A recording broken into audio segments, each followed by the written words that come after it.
Welcome to the Own Your Life podcast, where our goal is to help bring hope, healing, and peace by sharing our experiences and inspiring you to own your life.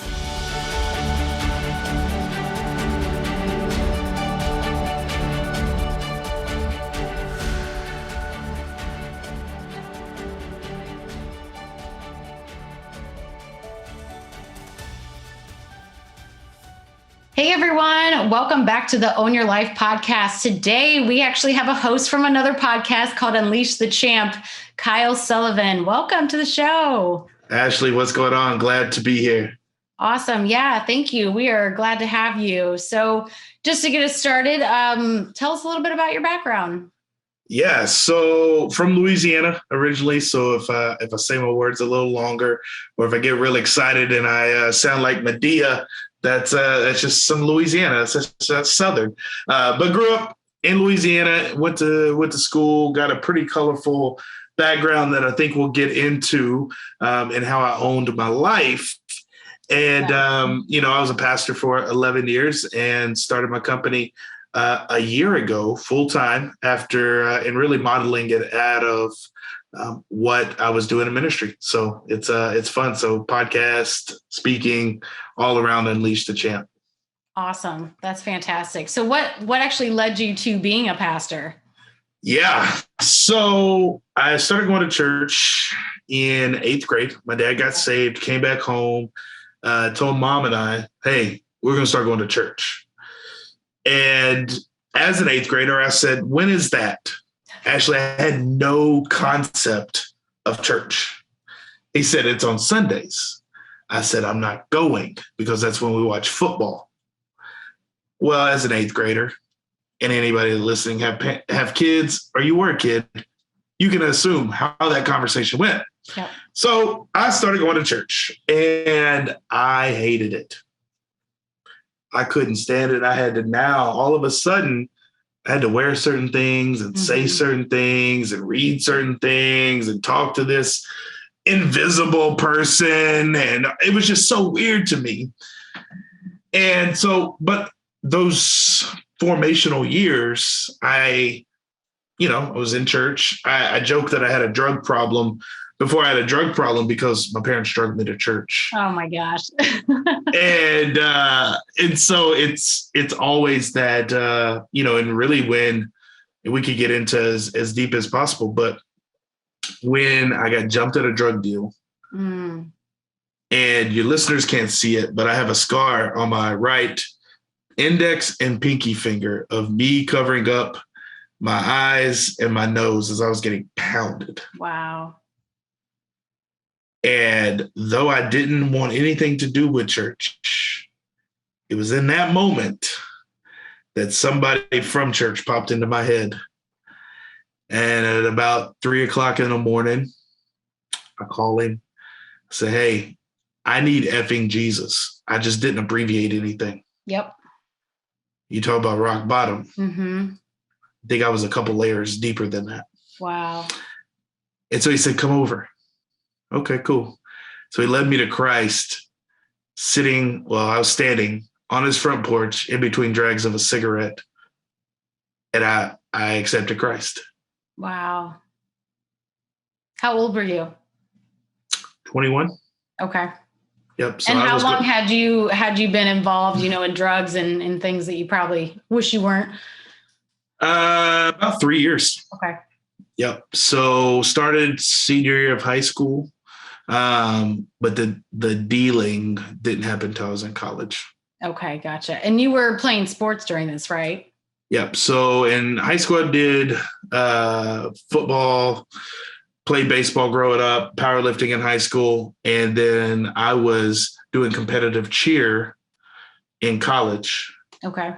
And between the party that went with that, the party that went with the fraternity I was in, It was just there. Yep. Absolutely. Yeah. I was also part of a sorority and all that jazz at Purdue University. And I also did competition cheerleading, but not like through Purdue. It was like a side group. So that's interesting. Yeah. That's it. It's a lot harder than people think. That's for sure.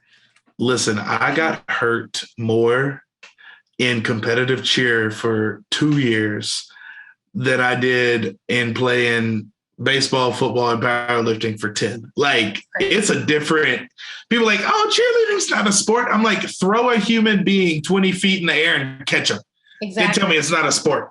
Exactly. I was the back spot, so I always caught the girl. I get it. Sometimes you go flying on the floor, but I never let them fall down. So see, you were a good back spot then.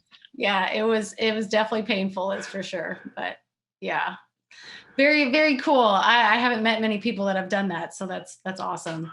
So with all of that, so you're standing outside, you accept Christ, and then where do you go from there? What did you do the next day? Yeah. I asked, what do I do now? Okay. And he said, well, you should probably move out of because I was living in the frat house. Yeah, that doesn't help. You should probably move out. And so what led to that was I withdrew from the university.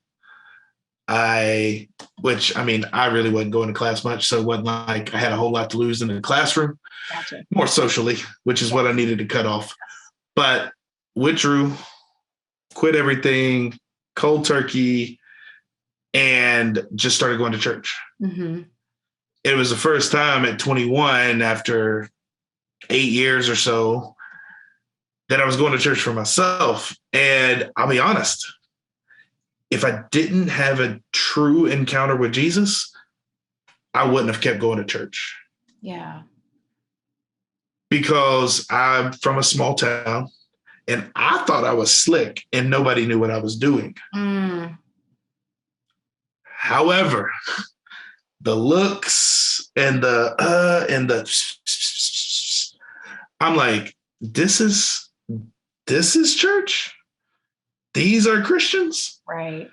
I got better community on the street and in the club. Yeah. But I kept going. Mm-hmm. And so I did about a year where I worked a 9-to-5 job. I started volunteering at church, and pretty close to like when I accepted Christ, I felt this tug to be in ministry, to create experiences that would appeal to who I was. Okay. That's powerful. The kid that didn't care about church. Yeah. The kid that parents forced him to go. The kid that was like cared about being cool, because as we get older, we know that's stupid, but in the moment, yes, that's what we do. It matters. Yes. It matters more today than when we were kids. Right. And so I wanted to be an outlet for students. That's where I got started, is youth ministry, where they could belong before they believe or behave. That was another piece. Yeah. Like, hey, I don't care. Like, there were so many times, Ashley, I had to go behind a dumpster and tell kids stop making out. And, hey, I need you to pour that out before you come in. Like, are you going to tell them? Let's just throw it away. Yeah. Which, if my bosses listen to this, sorry. But I was just like, I want to create a safe place. Right. And so I did youth ministry for, 9 years.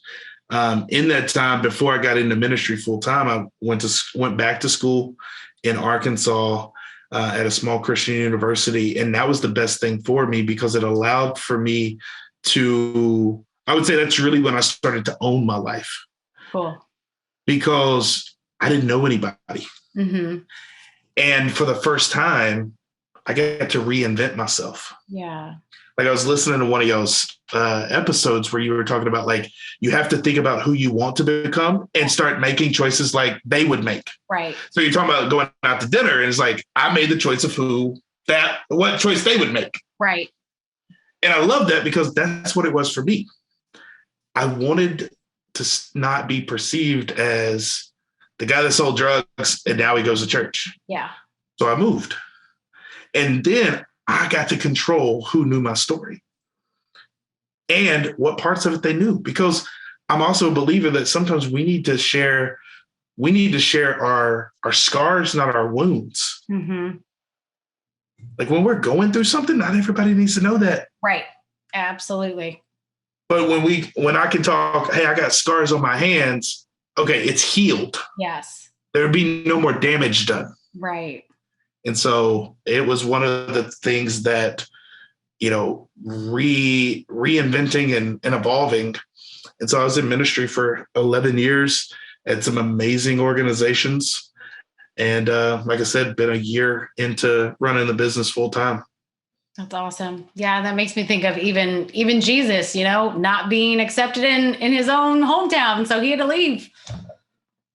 Absolutely. I use that so much because like even now, like all of my clients, I don't have any locally. Yeah. Because the whole time I've been in this city, I've been a pastor.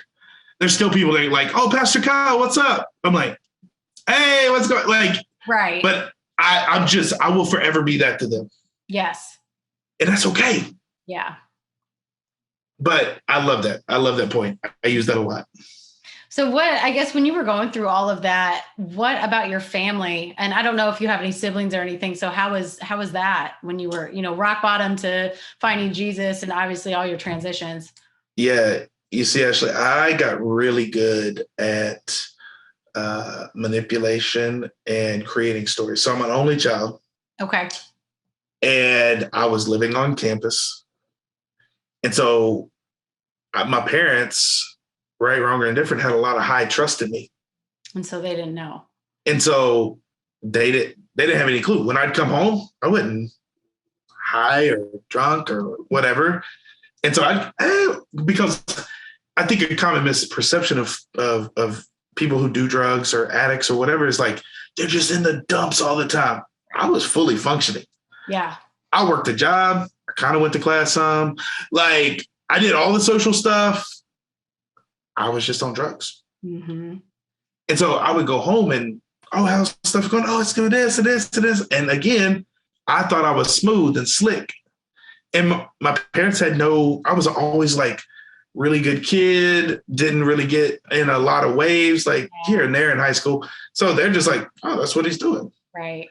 And thank God social media came like. Oh, I totally agree. I remember the computer in the university library when I signed up for the Facebook. Yep. Thank God. Yes. That was only around for like 2 years. Because I probably wouldn't have been able to get hired at any church. I totally agree. Yep. I didn't even have a smartphone until I graduated. So yeah. So it's like, because I was wilding out and I would have documented the whole thing. And right. it would have been a whole deal. So my family really didn't know. I think my mom probably chose to overlook because she was pretty intuitive. And so I thought she's got to know something. Yeah. And I think my dad, so I was born when my dad was a senior in high school. Okay. So the fact that I graduated high school and didn't have a kid, I was winning. Yeah. And so he was just like, hey, don't do anything stupid. Don't get caught. Like, but I understand you got to figure yourself out. That was kind of like, hey, we've done well for 18 years. Go and apply what we've taught you. Yeah. And so like, they're really, actually, it was years after, like I was already working at a church in ministry and I had posted something and my dad sent me a text and said, you were a drug dealer? Oh my gosh. Dad, I've told you about that. He's like, you haven't. And so I'm like, hey, Dad, what's up? He's like, when, how, what? And so it was years later. Wow. That I shared all of that. And he was like, okay. Like he knew I partied and stuff, but he didn't know the intensity of it. Right. Oh, that's crazy. And your mom, did she say anything? No. So even when I told them together, it was just well, glad you're not doing that now. It was kind of just like, I mean, years later, it's not like we're going to punish him. He's an adult. It's like, exactly. You're grounded. Like, Mom, I'm 30. Like, yeah. Can't really do much. But it was a shock of just like, dang, how did we not know? Mm-hmm. And I'm like, yeah, I was real good. Right. Yeah. No, I knew that. Real bad at being real, Yep. Absolutely. So I had gotten good at compartmentalizing and moving stories around and all that. Yeah. Yeah. I'm playing the part. I've definitely been there for sure. And with all of that, when you felt like, everything was going wrong and then, coming out of it, what was the biggest lesson that you learned? Oh, coming out of it initially, I think it was the first time I realized like I can do hard things. Because it wasn't easy not going to a rehab. It wasn't easy facing people that really didn't even want me to be around. Yeah. It wasn't easy moving to a new place in a new state with everything I owned in a hatchback car and moved into a dorm. Like, none of those things are easy. Yeah. But I think the lesson that I have learned since going through all of that is that everything in our story is necessary for who we're to become. When I talk about wanting to create environments as a youth pastor that students could belong before they behave or believe, and students would come to me and go, you just don't know, like my parents want me here, but like I want to be with my friends. I'm like, try me. Yeah. And I was never the like super spiritual, like, well, you just need to pray it away. Like, right. Okay, cool. Let's talk about it.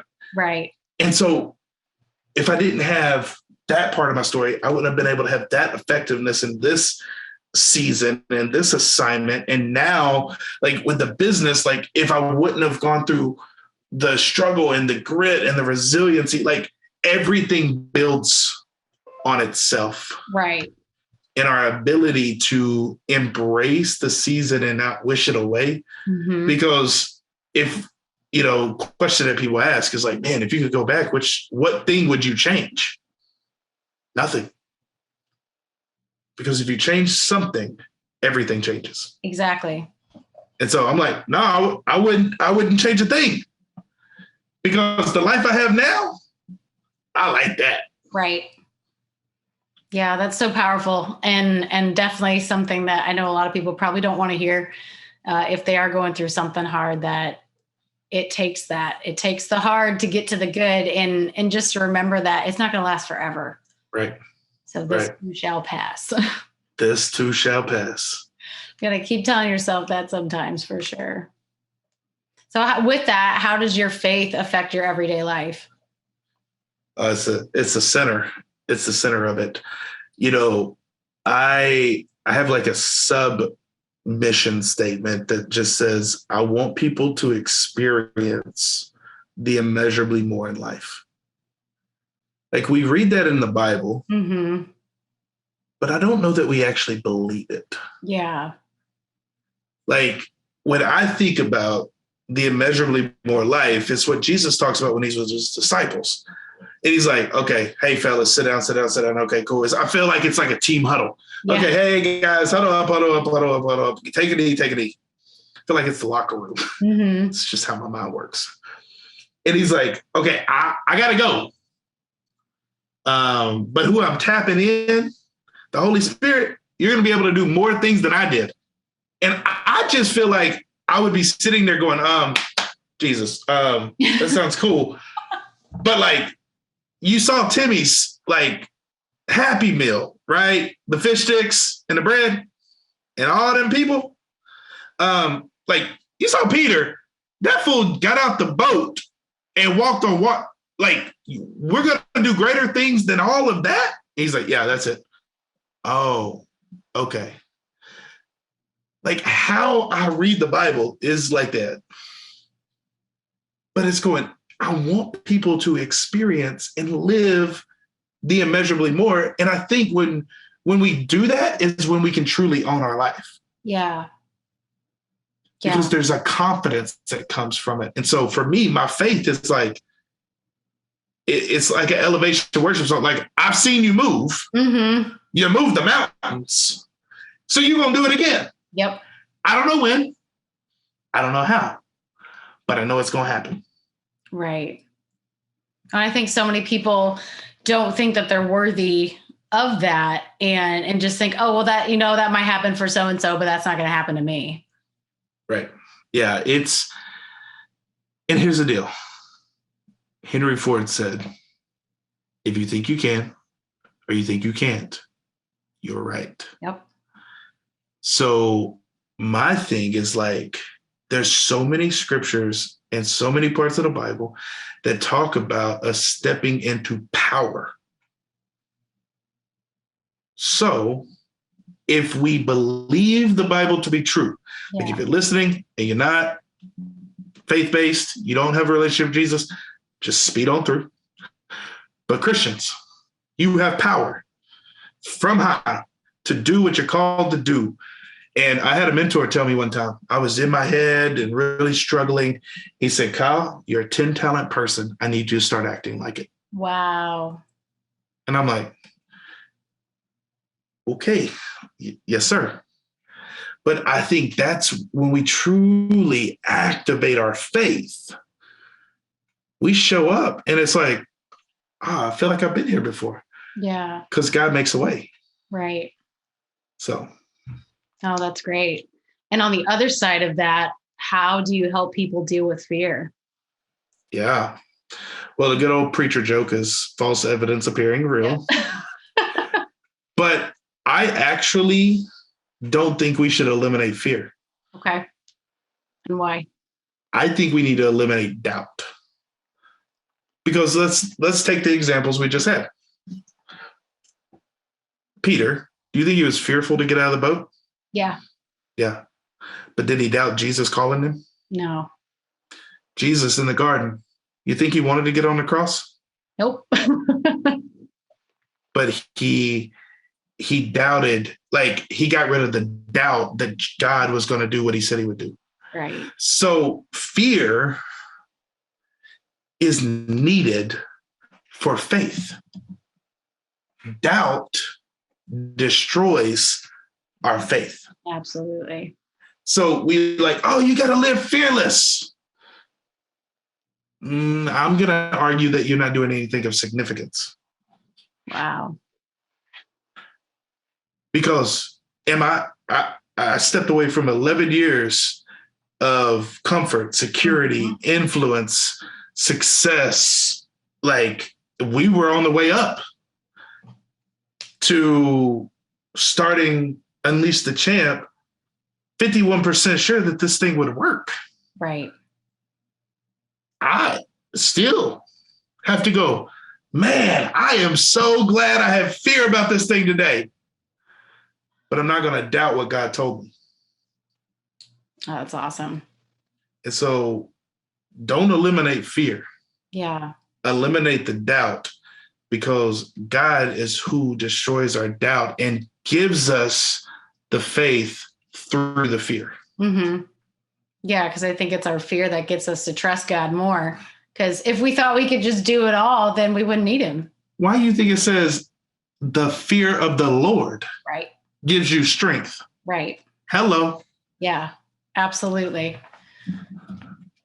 So you've been a year of your business. Yep. How's that going? And is it what you thought or better or worse or however? Yeah. People ask me how it's going. I say, pick an emotion. Yeah. A roller coaster. It's a roller coaster.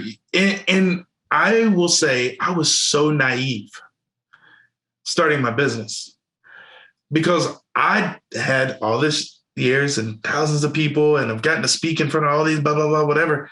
It mean nothing building your own thing. Right. And I had so much more respect for the organizations that I was in that had all of the stuff planned and I just ran the playbook. Yeah. And so when it's like, okay, what do I want this thing to do? What do I want to be known for? Who do I want to serve? What do I want to do? So like, it is the most fun and frustrating thing that I will ever do in my life. But I will tell you, it's the most fulfilling assignment to date professionally. That's awesome. Because I know when I come in and I coach somebody personally on their culture, or come into an organization and I coach them on the culture, and so that their employees own it like the owners do, and people go from confused to champion, or they go from like, okay, I've solved the money issue, but I've sacrificed my family, and we coach that holistic culture. Yeah. I mean, come on now, we just helping people win. That's awesome. And so there's so much, there's 4 quadrants in mastery, I feel like. So when you start anything new, you're unconsciously incompetent. Yep. Like you just don't know what you don't know. Right. And you just jump. It's like, I'm doing this thing. And people, woo, come on, go. And then quickly you move into the consciously incompetent. Yep. Oh, dang. Like, how am I going to drum up business? Right. What am I going to call this thing? How am I going to send invoices? Like it's all this stuff. Then you move into consciously or unconsciously competent, where you just start saying stuff. It just starts rolling off the tongue. And people are like, how'd you know that? I don't know. And then we get to consciously competent. Yeah. And that's that champion where we're like, I know what I know. I know why I know it. I know where. But there's got to be areas of our life where we are unconsciously incompetent. And that is the fun of this whole journey. Yeah. Is going, there's got to be something. I'm not one of those like, you got to fail every day. Like, right. But if you can't review your week and go, I really dropped the ball on that one, you got to push harder. You got to push yourself back into that state of learning. Yeah, I think so many people think that learning ends once they've graduated, and they don't think that, or maybe they think they're too old, can't learn anymore. I chose this career and I'm set this way. And I know you said something about, sacrificing your life on the altar of professional success. So could you expand on that? 100%. I think it's a generational thing. Like I have some clients that are in that boomer group. Mm-hmm. The idea of doing something new. Yeah. Paralyzing. Yeah. And what's interesting is we just live in a culture where the world's smaller. And so, but oftentimes we get into something, we get too far into something and we're like, well, this is just what I do. We assign our identity to it. We assign our success to it. And we're like, this is just what I am. And so we attach a label to it, but then also, if we aren't careful, our marriages won't be strong. Our kids don't want to be around us. Yeah. Like I saw something today that said, and again, wherever you get statistics, I mean, it's ambiguous, but it said entrepreneurs are 65% more likely to be obese than people who work for a company. Wow. But why is that? It makes perfect sense. Because you're building something. And so what do you not do? You don't take care of yourself. Yep, absolutely. Because you are probably sleeping less. Mm-hmm. You're eating on the go. You're sedentary. That's why I have a standing desk, because I'm just like, I got to keep moving. But it makes total sense to me. So in that, and then again, when you don't do something for so long, you're like, you got to take care of yourself. I don't have time. Yes. Always the excuse. I don't have time. And I always use this analogy. I'm like, okay, cool. You don't have time. So let's imagine we set up some goals. And if you hit these goals, I'm going to take you, your family, and whoever you want, wherever you want, for however long you want. And it's all me. Do you think you'd have time to do that? Absolutely. See, not a time thing. It's a value thing. Yes. And so we just need to get people to value themselves as much as they value their professional success. Yeah, I truly agree. Especially if, so say you're building this company and you obviously, if you have kids, you want to leave a legacy, something like that. But yet now you're, 55 years old and you got to be in the hospital because your health is total crap because you just ignored it the whole time. Yep. Yeah. So it's funny, like in the midst of me launching the business, 2020, I lost 68 pounds. Wow. And what started for me is when my daughter was born. And I realized, like, coming into 2020, I was knocking on the door 300 pounds. Yeah. And someone's like, well, what's your vision for your kids? And I said, I want to run around with my grandkids. Way I was going, it wasn't going to happen. Mm-hmm.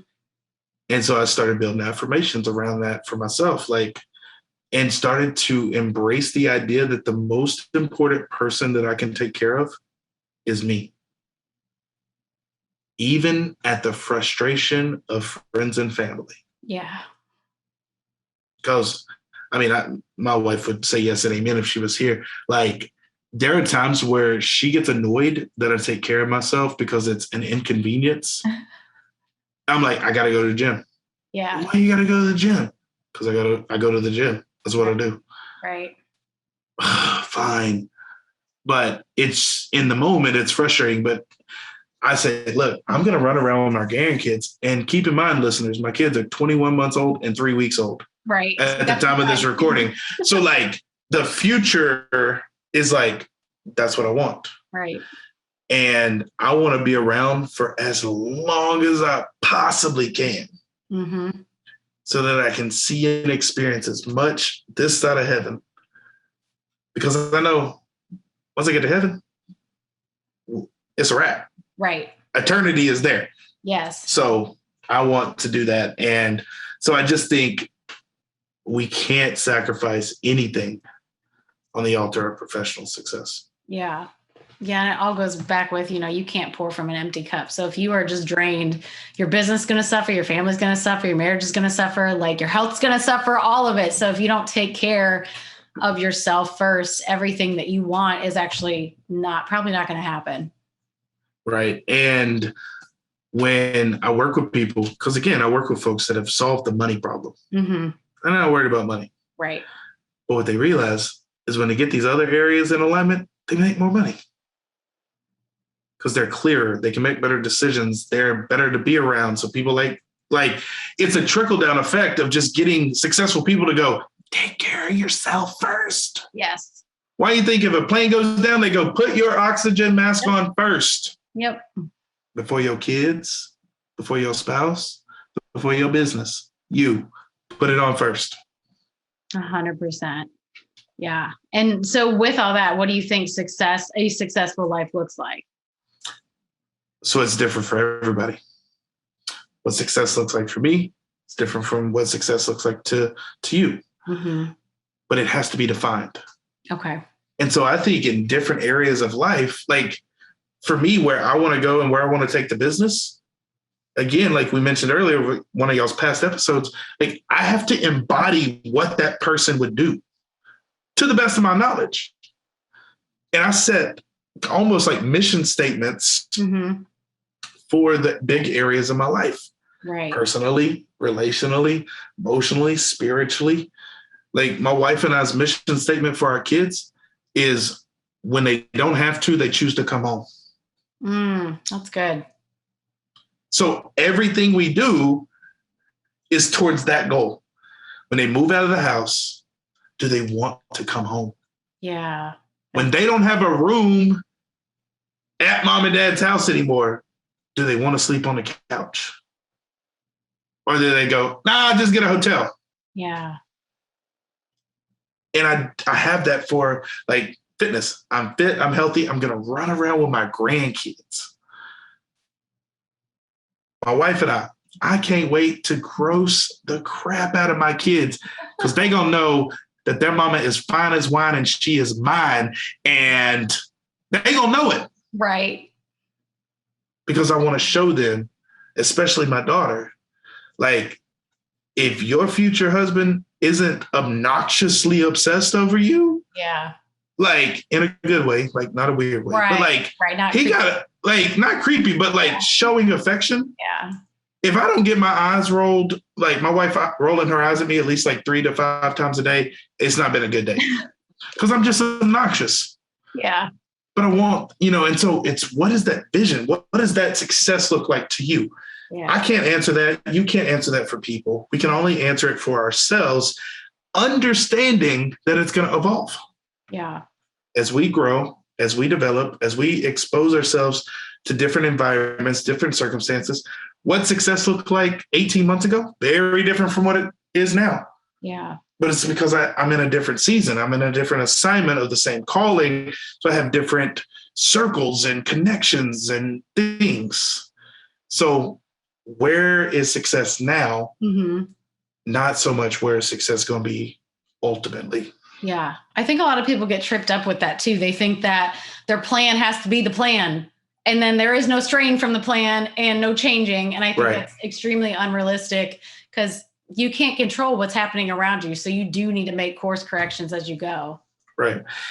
I really believe that Christians somehow operate like Jesus is up there with like Paul and Timothy and like, Mary and Martha. He's like, no, Ashley, like, nah. She's ruined her purpose. Right. We can't do anything to fix it now. Right. But I think we sometimes really do believe, like, we live like that. Yes. And again, if we believe all things work together for the good of those who love him and are called according to his purpose, you can't mess this thing up. Right. Now, are there consequences? Are there detours? Are there times where it's like recalculating? Yes. Yes. Yes. But God's will is always done. And really, God's will is whatever. So that's an important piece too. Yeah. Don't get so hung up on it. That's why I'll tell people, like, my calling has been the same for a decade now, but my assignment looks different. There you go. Yeah, that's a good way to put it for sure. Yeah. And especially with, how crazy everything's been, even the past like 18 months, like people could think, oh, well, it's over. Like it's, I can't do this anymore because of X, Y, Z, but I feel like, God makes a way no matter what. And it's okay. It's okay to say, you know what, maybe that wasn't the right fit, or that wasn't the exact way that I was supposed to have what I'm supposed to have or whatever. And being okay with the changes. Cause I know we don't like change as human beings. We like our little comfort zone. So that makes it even harder. Yeah, absolutely. Absolutely. Yeah. So how do you help people unleash the champ? Ooh, I love it. I love it. So the pillars of Unleash the Champ are your calling, your heart, your altitude, your mindset, performance. So either personally, one-to-one, or in an organization, we focus on those things. Okay. And so it's customized, but it's straightforward. I'm gonna love you through the stuff, but it's very performance based. Okay. A lot of folks because the thing is, everybody's a coach today. Yeah. I'm a this coach. I'm a that coach. and I'm part of it. I'm a culture coach. Yep.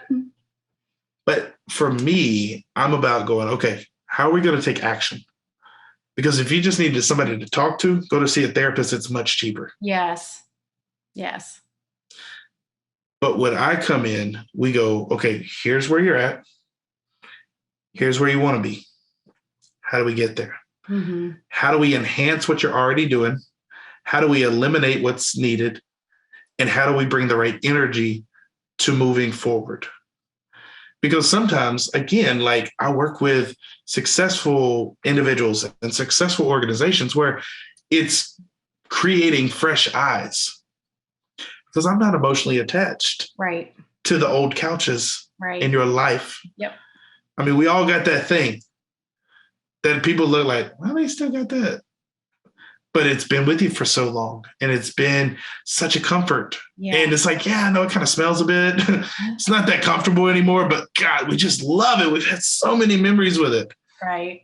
And so I get to come in and just ask questions. one of my greatest gifts is I just am genuinely just curious. Mm-hmm. And so I ask a lot of questions because I believe that as a coach, my job is not to tell you what to do. It's to pull out of you what is already inside of you to unleash the champ. Yeah. Because I believe we need to be reminded more than we need to be taught. You can be taught from a course, a book, webinar.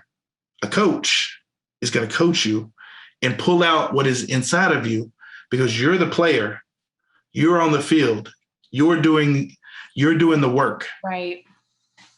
And like any good coach, like you don't see Nick Saban or Jimbo Fisher or, Bill Belichick under center. Right. They would die. Yep.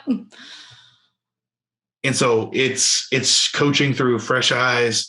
I've got a handful of leadership certifications and things I can take people through. But it's just really, really fun to create the plan, work the plan, adjust the plan to win the championship that you were created to do. That's awesome. So what holds people back from doing that? Doing what? From unleashing the champ.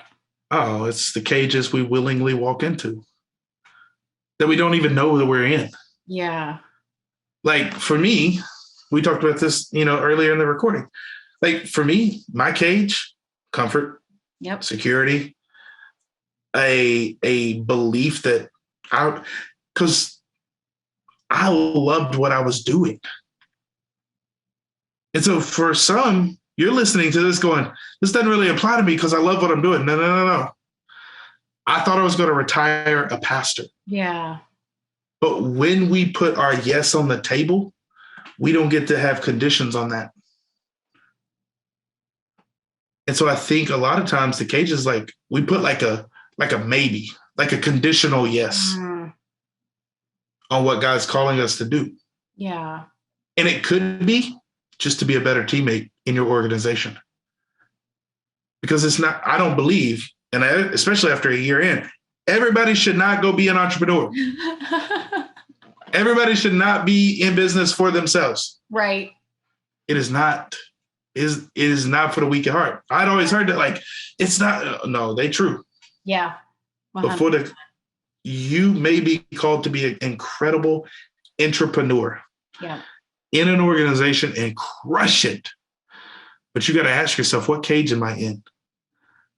How is my team in a cage? I sit down and I get to have conversation with business owners. I go, hey, would you like your people to believe in the vision, the mission, values as much as you do? Do you think they do? Oh.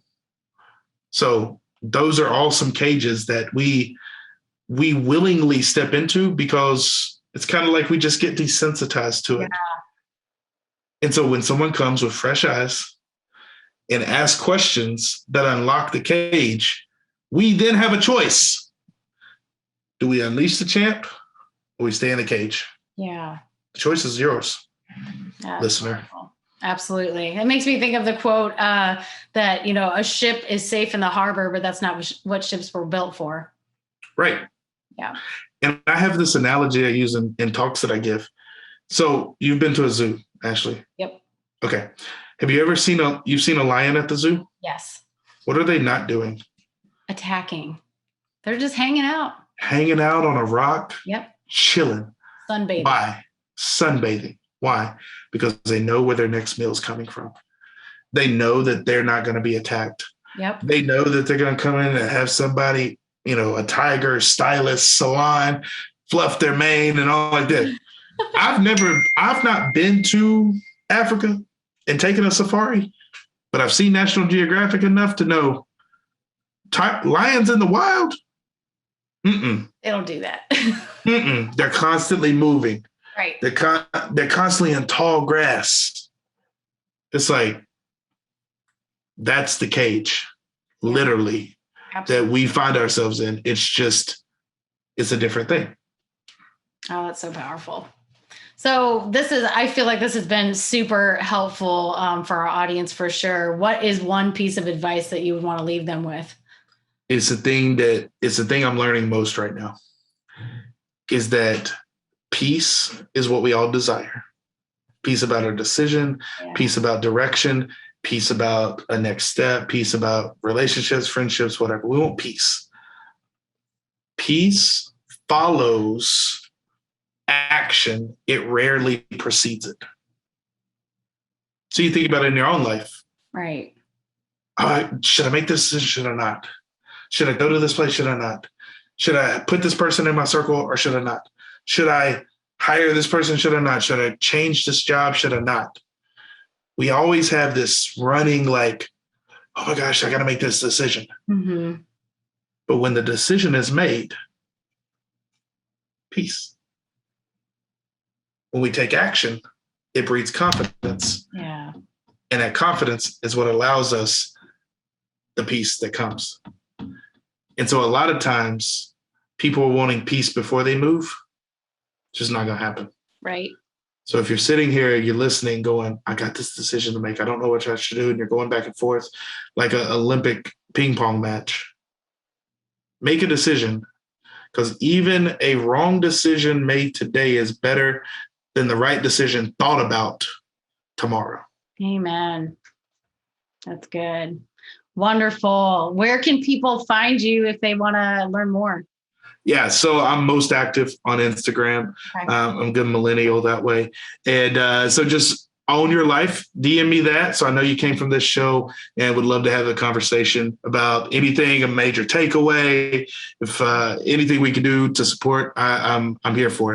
Cool. Awesome. We appreciate it. Thank you so much for your time. And as you can see, Marley popping in here, our dog. So anyways, guys, please share this message with somebody else who would love to hear it. Please rate and review us and subscribe. And until next time, own your life, because your life is your responsibility.